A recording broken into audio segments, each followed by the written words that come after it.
അച്ചായോ, കുറച്ച് കുട്ടികൾ കാണാൻ വന്നിട്ടുണ്ട്.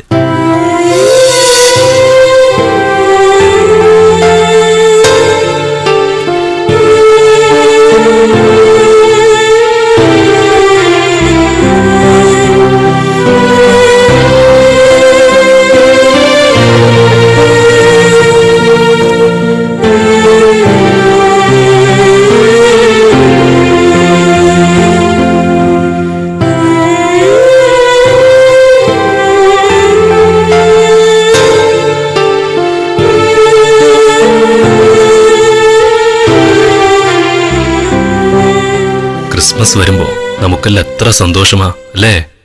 പുതുവസ്ത്രങ്ങൾ അണിഞ്ഞ് നല്ല ഭക്ഷണം കഴിച്ച് വിനോദയാത്രകൾ പോയി. ഞാനും പോകുന്നുണ്ടല്ലോ ഊട്ടിയിലും കൊടൈക്കനാലിലും. ശരി, ഇങ്ങനെ എല്ലാം ആഘോഷിക്കുന്ന സമയത്ത് കീറിപ്പറഞ്ഞ വസ്ത്രങ്ങളുമായി ഒരു നേരത്തെ ഭക്ഷണം കഴിക്കാനില്ലാതെ തെരുവിലലയുന്ന അനാഥരെ കുറിച്ച് നിങ്ങൾ ആരെങ്കിലും ഓർക്കാറുണ്ടോ?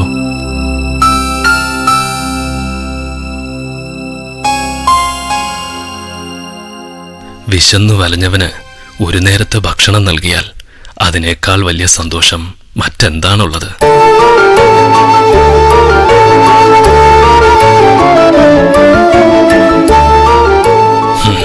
ഞാനൊരു കഥ പറയാം. പാപക്കടൽ മുഴുവൻ നീന്തിക്കടന്ന് അവസാനം മോക്ഷത്തിന്റെ തീർത്ഥത്തിൽ സ്നാനം ചെയ്തവന്റെ കഥ.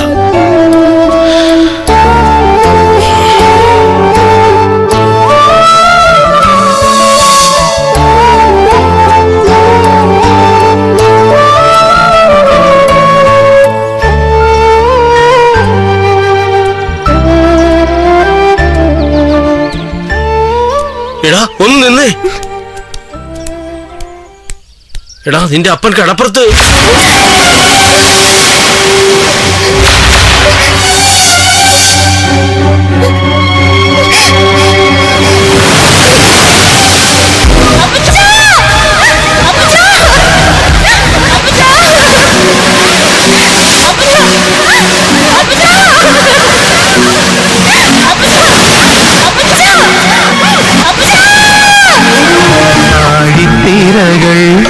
തീരത്തെഴുതും ആത്മകഥയീ ജീവിതം ആരു കേൾക്കുന്നു വിധിതൻ മേഘസന്ദേശം.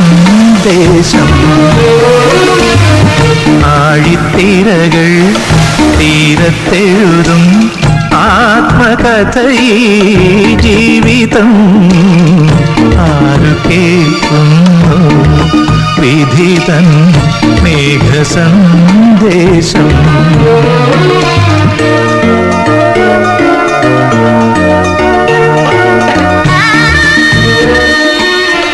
നിഷ്കളങ്കമായ ബാല്യത്തിൽ നിന്ന് യൗവനത്തിന്റെ കളങ്കിത മാർഗത്തിലേക്ക് ആരാണെന്നെ നയിച്ചത്?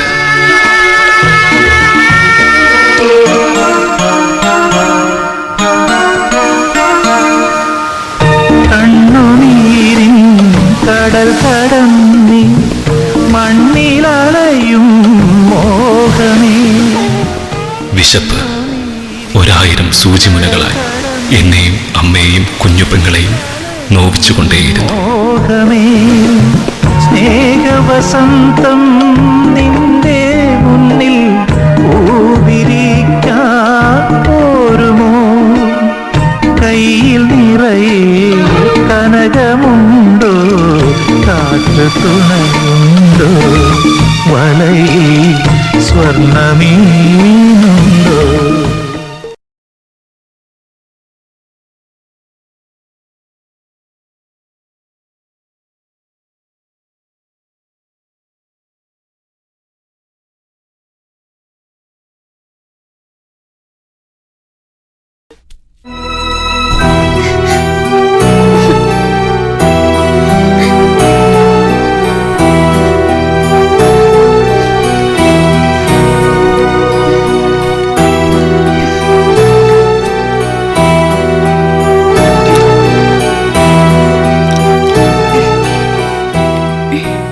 എന്നാ കഴിച്ചോ?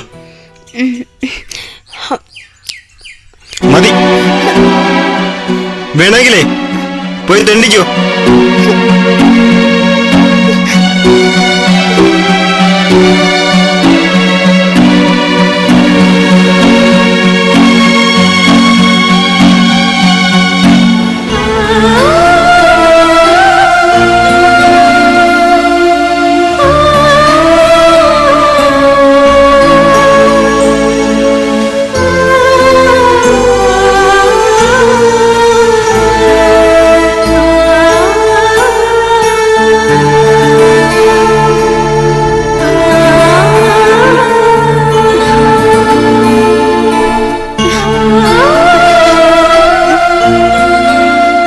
ഒന്നും കിട്ടിയില്ല അല്ലേ? പോയെന്റെ മുമ്പിൽ. അയ്യോ, അയ്യോ, അയ്യോ.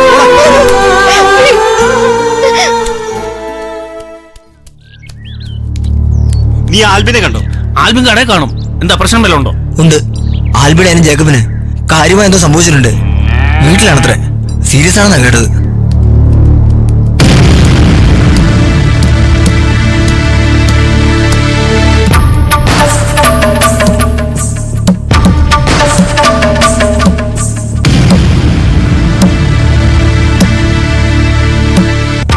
ആൽബി, എന്താ?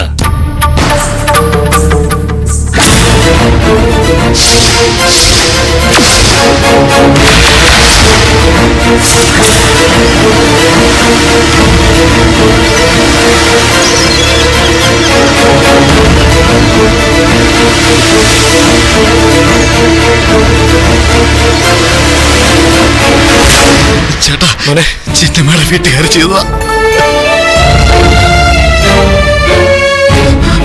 ഇല്ലടാ, ഒന്നും സംഭവിക്കില്ല. ചേട്ടനില്ലേ? ഞാനൊരു തെറ്റും ചെയ്തിട്ടില്ല. എന്നിട്ടും ചിന്നമ്മയുടെ വീട്ടുകാരെന്നെ എനിക്ക് വല്ലാതെ വേദനിക്കുന്ന ചേട്ടാ. നമുക്ക് വേഗം ഹോസ്പിറ്റലിലേക്ക് പോ. എനിക്ക് ചേട്ടനെ കാണാൻ പറ്റിയല്ലോ. ജേക്കബ്, ജേക്കബ്, ജേക്കബ്, ആ, ജേക്കബ്, ജേക്കബ്.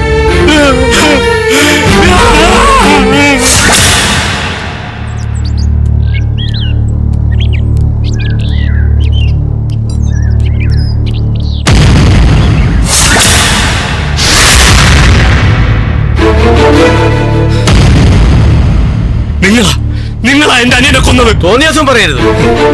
എന്നോട് മരിക്കുന്ന നേരത്ത് അവൻ പറഞ്ഞതാ. നിങ്ങൾ വെറുതെ. നീ ഞങ്ങളെ ഒന്നും ചെയ്യില്ല. മാറി നിൽക്കണം.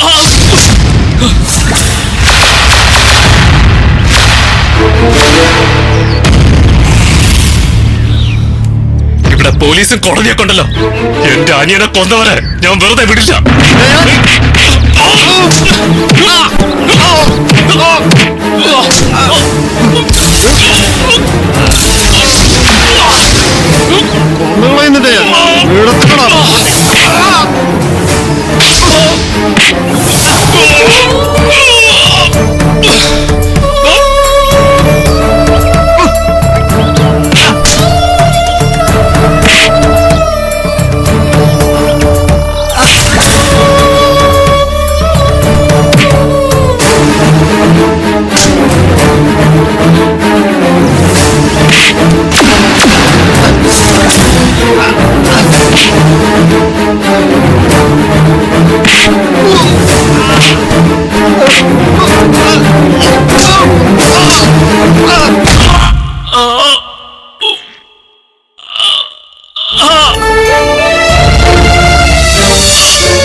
നിലവിളി കേൾക്കാൻ പോലീസിനോ ഭരണകൂടത്തിനോ കാതുകളുണ്ടായില്ല.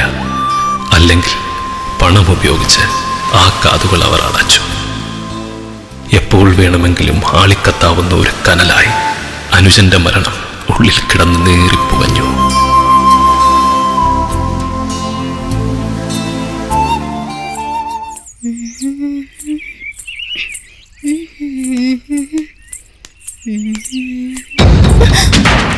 നീ ഇറച്ചിക്കട നടത്തുന്ന ആൽബിന്റെ പെങ്ങളല്ലേ?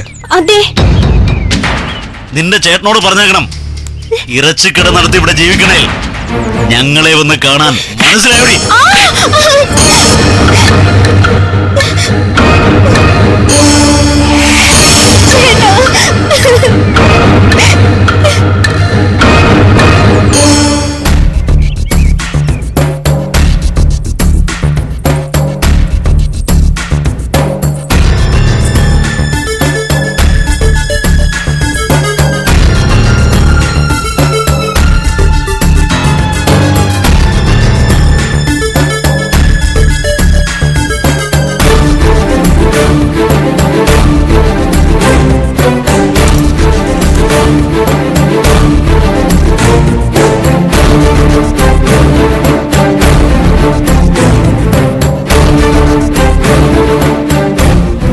എത്തിയോ?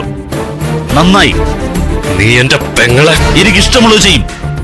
നീ എന്നെ എന്ത് ചെയ്യും? എന്നെ തല്ലുമോ? തല്ലടാ. എടാ തല്ലടാ. ദാ.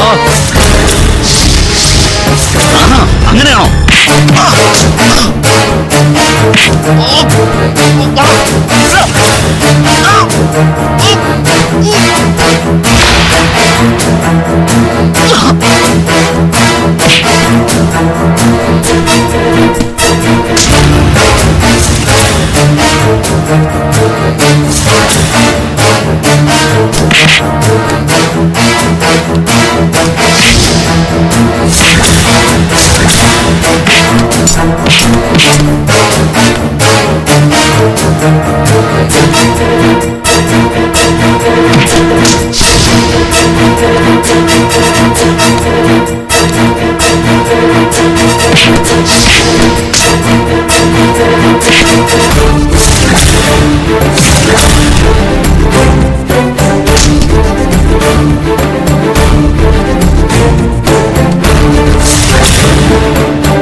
കുറ്റവാളി കൂടി ജനിച്ചു.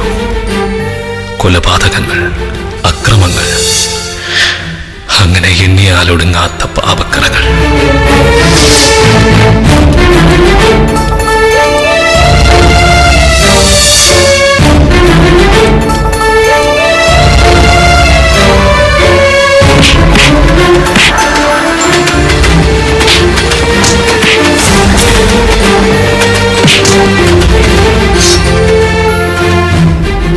വരാൻ പോകുന്ന ആത്മത്യാഗത്തിന്റെ പരീക്ഷണശാലകളായിരുന്നു എല്ലാം. വർഷങ്ങൾ നീണ്ട തടവറയിലെ ജീവിതം,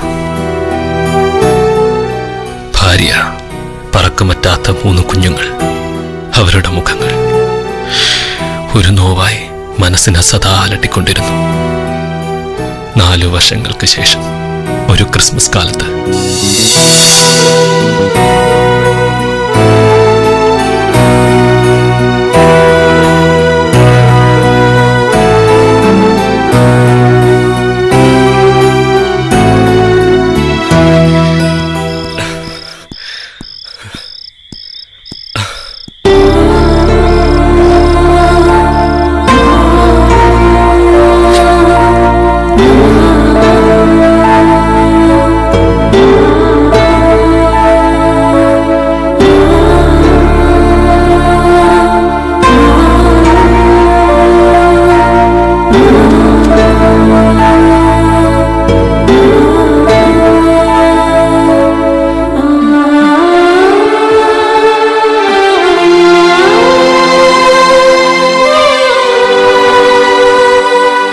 ചേട്ടാ, എനിക്കിത് വിശ്വസിക്കാൻ കഴിയുന്നില്ല.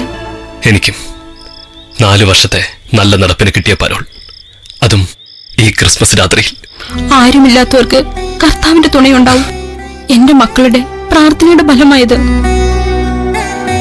നാളെ കുട്ടികൾക്ക് കൊടുക്കാൻ എന്തെങ്കിലും വാങ്ങിയിട്ടുണ്ടോ മേരി? എന്റെ കയ്യിൽ പണ്ട് ചേട്ടൻ ഇറച്ചിക്കട നടത്തിയിരുന്നപ്പോ കഴിച്ചതാ ഇറച്ചി മറ്റും. ചേട്ടൻ പോയ പിന്നെ ഞങ്ങൾ ക്രിസ്മസ് ആഘോഷിച്ചിട്ടില്ല. ഈ ഒരു ദിവസത്തിന് വേണ്ടിയുള്ള കാത്തിരിപ്പിലായിരുന്നു ഞങ്ങൾ. എന്താ മേരി, നമ്മുടെ ഇറച്ചിക്കട ഇപ്പോഴും ഉണ്ടല്ലോ, രവിയില്ല അവിടെ? കഴിഞ്ഞ വർഷം ഇറച്ചി വേണോന്ന് പറഞ്ഞ് കരഞ്ഞപ്പോ ജിമ്മിയെ പറഞ്ഞയച്ചു.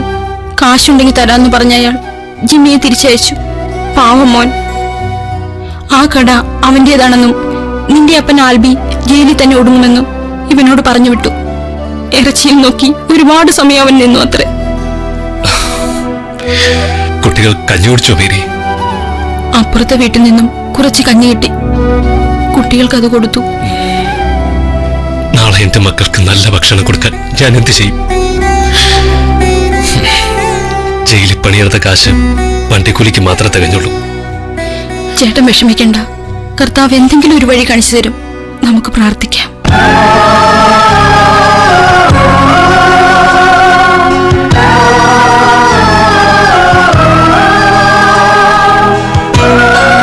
ദൈവസ്നേഹം തേന്മഴ പോലെ കൈമണി പിന്നൽ പോലെ ദാഹവേനൽ തീരിയുമ്പോൾ കണ്ണീർ പന്തൽ പോലെ ദുഃഖിതന്മാരെ നിങ്ങൾക്കെന്നും സ്വർഗരാജ്യം സ്വന്തമല്ലോ, ദൈവത്തിൻ നന്മകൾ സ്വന്തമല്ലോ. ദൈവസ്നേഹം തേന്മഴ പോലെ കൈമണി പിന്നൽ പോലെ ദാഹവേനൽ തീയെരിയുമ്പോൾ കണ്ണീർ പന്തൽ പോലെ.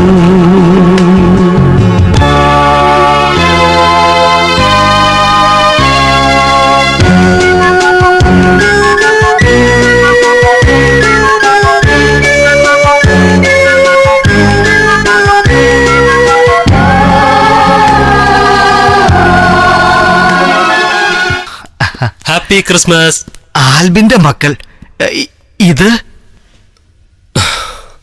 അതെ, ആൽബിൻ തന്നെ. അൽഹംദുലില്ലാ, നിന്നെ ഈ രൂപത്തിൽ കണ്ടപ്പോ എന്റെ മനസ്സ് നിറഞ്ഞടാ.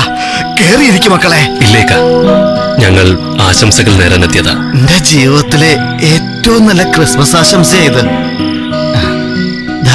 ഇതെന്റെ വക മക്കൾക്ക് ഇരിക്കട്ടെ. ആൽബിൻ, പടച്ചോ നിനക്ക് തുണയായിട്ടുണ്ടാവും. ഞമ്മള് പ്രാർത്ഥിക്കാം.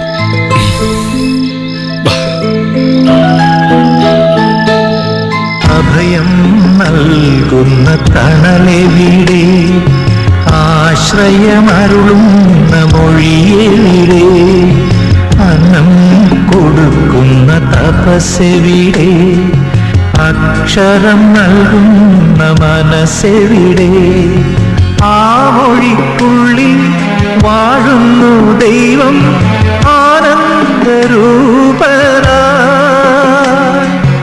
ആ മനസ്സിന്റെ പേരായ ദൈവം ആത്മീയനാഥനായി, സ്നേഹമാകുന്നു ദൈവം. ആൽബിനല്ലേ? എന്താ ഞാൻ ഈ കാണുന്നത്? വിശ്വസിക്കാൻ പറ്റുന്നില്ല. ഈ വേഷത്തിൽ എന്ത് ഐശ്വര്യമാണ് നിന്നെ കാണാൻ. ഒരു നാട് മുഴുവൻ വിറപ്പിച്ച ഇറച്ചി ആൽബിനോ ഇത്? ആ ആൽബി മരിച്ചു കഴിഞ്ഞു. എനിക്കൊരു നിയോഗമുണ്ടെന്ന് മനസ്സ് പറയുന്നു. ഞാൻ ആ നിയോഗത്തോട് അടുത്തുകൊണ്ടിരിക്കുകയാണ്. നല്ലത്.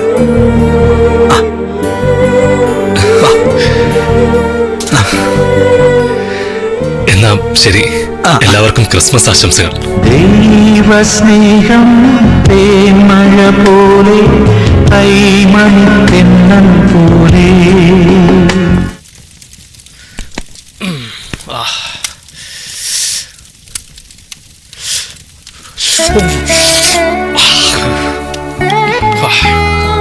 ചേട്ടൻ എത്ര നാളായി ഇറച്ചി കഴിച്ചിട്ട്? ഇവിടുന്ന് പോയ പിന്നെ കഴിച്ചിട്ടേ ഇല്ല. എന്റെ മേരിക്കുഞ്ഞല്ലയോ വെക്കുന്നേ. മണം വന്നപ്പോ കൊതി സഹിച്ചില്ല. ഈ സ്നേഹം മുഴുവൻ അനുഭവിച്ച് എനിക്കിനി ജീവിക്കണം. കള്ളു കുടിച്ചും ബഹളം ഉണ്ടാക്കിയും നിന്നെ ഞാൻ എത്രമാത്രം സങ്കടപ്പെടുത്തി. നീ എനിക്ക് മാപ്പ് തരണം. അങ്ങനെ പറയല്ലേ. നഷ്ടപ്പെട്ടു പോയ നിധി തിരിച്ചു കിട്ടിയ പോലെ ഇപ്പോ എനിക്ക്. കരോളായി ചെന്നപ്പോ എല്ലാ മതസ്ഥരും എനിക്ക് നേരെ നീട്ടിയത് പണം മാത്രമായിരുന്നില്ല മേരി, നിറഞ്ഞ സ്നേഹമായിരുന്നു. മനസ്സിലെ പാപക്കറ മുഴുവൻ ഞാൻ കഴുകിക്കളഞ്ഞു മേരി. അനുഭവങ്ങളുടെ തീച്ചുളയിൽ വെന്തു മരിച്ച മനസ്സിൽ ഒരു നിയോഗത്തിനുള്ള മന്ത്രധ്വനികളുണ്ട്. ഞാനത് ധൈര്യപൂർവ്വം ഏറ്റെടുക്കും. അതെന്റെ പിറവിയുടെ ദൗത്യമാണ്.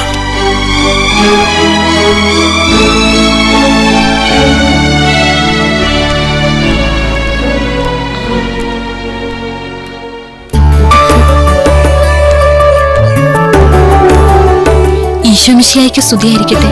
വരൂ, കയറിയിരിക്കാം. മേരിക്കുട്ടിയുടെ മുഖത്തെ പതിവില്ലാത്തൊരു സന്തോഷം. കാരണം എന്തെന്ന് ഞാൻ പറയട്ടെ. ഈ ക്രിസ്മസിന് നിന്റെ മക്കളുടെ കൂടെ ആൽബിനുണ്ട്, ശരിയല്ലേ? അതെ. ഇതിൽ കൂടുതൽ എനിക്ക് എന്ത് സന്തോഷമുള്ളത്. മദറേ, ഞങ്ങൾ അപ്പച്ചനെ ജയിലിൽ വിട്ടല്ലോ. ഇനി ഞങ്ങൾ തിരിച്ചു വിടില്ല, മുറുക്കി പിടിക്കും. ഇന്നാ മോളെ. വാ ചേച്ചി. എല്ലാത്തിനും നന്ദിയുണ്ട് മാനസാന്തരപ്പെടുത്തിയതിന്. ഞങ്ങളൊരു നിമിത്തം മാത്രമാണ് മേരി. എല്ലാം കർത്താവിന്റെ മാത്രം തീരുമാനങ്ങളാണ്. മദർ, ഈശോമിശിഹായ്ക്ക് സ്തുതിയായിരിക്കട്ടെ. ആ, എപ്പോഴും എപ്പോഴും സ്തുതിയായിരിക്കട്ടെ. മദർ, ജയിലിലെ പള്ളിയിലെ കപ്പിയാരാ ഞാനിപ്പോ. എന്നെ അവിടെ വന്ന് ആശ്വസിപ്പിക്കുന്നത് പോലെ ഇവിടെ വരാറുണ്ടെന്നും സഹായങ്ങൾ ചെയ്യാറുണ്ടെന്നും മേരി പറഞ്ഞു. ഞാൻ എങ്ങനെ ഈ കടങ്ങൾ വീട്ടുന്നേ? എല്ലാം കർത്താവ് തീരുമാനിച്ചിട്ടുണ്ട്. അതുപോലെ സംഭവിക്കും. കുറ്റിക്കലച്ചൻ ഇപ്പൊ എത്തും. ഞാൻ കുറ്റിക്കലച്ചനെ കാണാൻ പുറപ്പെടുകയായിരുന്നു. ഏറ്റവും അധികം സന്തോഷം കുറ്റിക്കലച്ചനല്ലേ. ഒരു നിമിഷം അവിടെ ഇരിക്കാൻ പറ്റുമോ? സ്വന്തം മകനെ പോലെയാ ആൽബിനെ അച്ഛൻ കാണുന്നത്. ഇവിടെ നിർത്ത.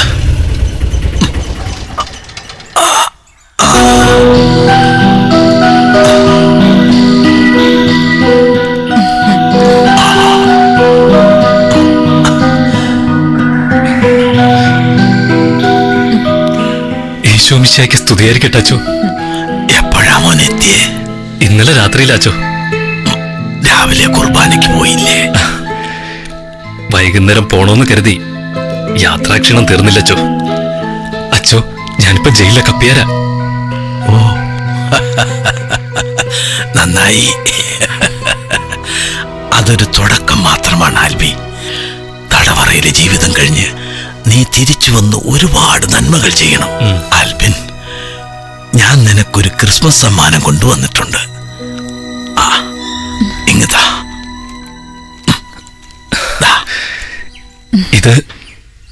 ഇതെന്താ അച്ചോ?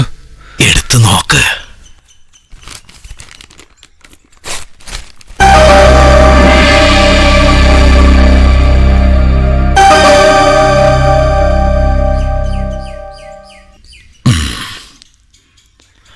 ഇന്നു മുതൽ ഇതാണ് നിന്റെ വസ്ത്രം. ആഡംബരങ്ങൾ നിന്നെ ഇനി കീഴ്പ്പെടുത്തില്ല. അത് നിട്ടുവാടാ, ഞാനൊന്ന് കാണട്ടെ.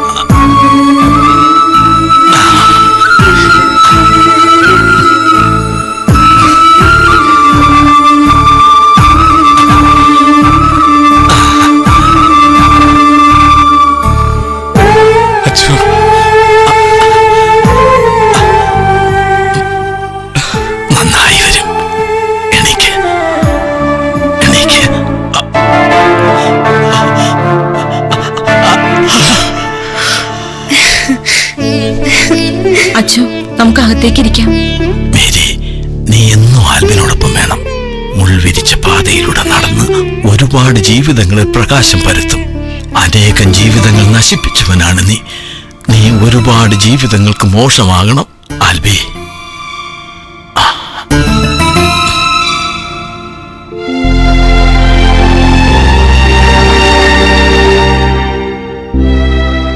ആൽബി, ഉണ്ണിയേശു ചിരിക്കുന്നത് കണ്ടില്ലേ? വഴിതെറ്റി നടന്ന കുഞ്ഞാട് തിരികെ വന്ന് മറ്റാ കാടുകൾക്ക് വഴികാട്ടുന്നത് കാണുമ്പോഴുള്ള സന്തോഷമാത്.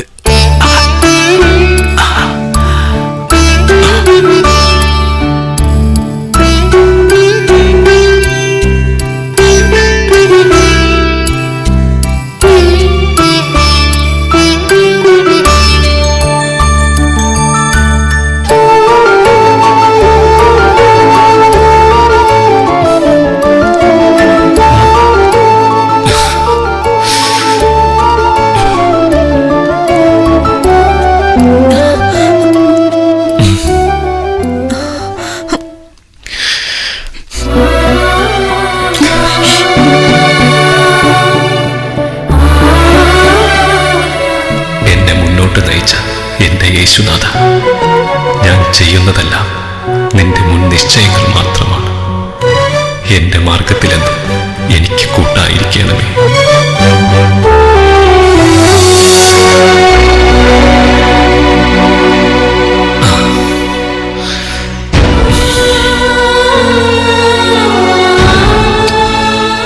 ഈ ക്രിസ്മസിന് ഞങ്ങൾ വിനോദയാത്ര പോകുന്നില്ല.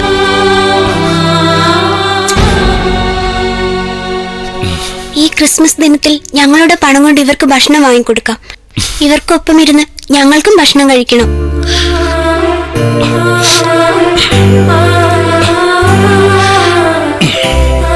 നന്മയിലേക്കുള്ള വഴി എപ്പോഴും ത്യാഗപൂർണമായിരിക്കും.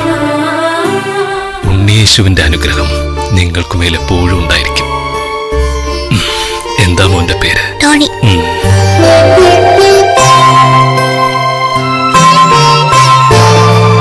ദൈവസ്നേഹം തേന്മഴ പോലെ കൈമണി പിന്നൽ പോലെ ദാഹവേനൽ തീരിയുമ്പോൾ തണ്ണീർ പന്തൽ പോലെ ദുഃഖിതന്മാരെ നിങ്ങൾക്കെന്നും സ്വർഗരാജ്യം സ്വന്തമല്ലോ. ദൈവത്തിൻ നന്മകൾ സ്വന്തമല്ലോ. ദൈവസ്നേഹം തേന്മഴ പോലെ കൈമണി പിന്നൽ പോലെ ദാഹവേനൽ